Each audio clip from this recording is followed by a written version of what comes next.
પવિત્ર રમઝાન માસની બરકત વચ્ચે ભરૂચના કુંભાળિયા ધોરા વિસ્તારમાં આસ્થાનું એક ભાવુક દ્રશ્ય જોવા મળ્યું હતું।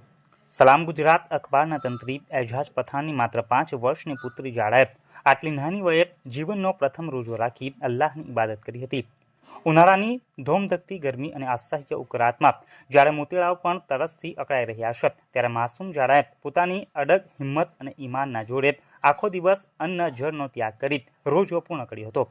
બાળકીની આ અતૂટ શ્રદ્ધા જોઈને માત્ર પઠાણ પરિવાર જ નહીં, પરંતુ સમગ્ર પંથકના લોકો દંગ રહી ગયા હતા। જાડાની આ સિદ્ધિને વધાવવા પરિવારે તેને ફૂલોથી સજાવી હતી અને મોહલ્લામાં પણ જાણે વહેલી ઈદ આવી હોય તેવો ઉત્સાહ જોવા મળ્યો હતો। સ્થાનિક રહીશોએ આ નાનકડી રોજેદારની હિંમતને બિરદાવી તેને દુઆઓથી નવાજી હતી। ઇફતારી બાદ માસૂમ જાડાએ અત્યંત અદબ સાથે મુસલ્લા ઉપર બેસી દેશમાં અમન, શાંતિ અને ભાઈચારા માટે વિશેષ દુઆ ગુજારી હતી। આમ 5 વર્ષની જાડાએ સાબિત કરી દીધું કે ભક્તિ માટે ઉંમર નહીં, પણ હૃદયમાં સાચું ઈમાન હોવું જરૂરી છે। તેનો આ પ્રથમ રોજો આવનારી પેઢી માટે ધાર્મિક નિષ્ઠાનું એક ઉત્તમ ઉદાહરણ બન્યો છે।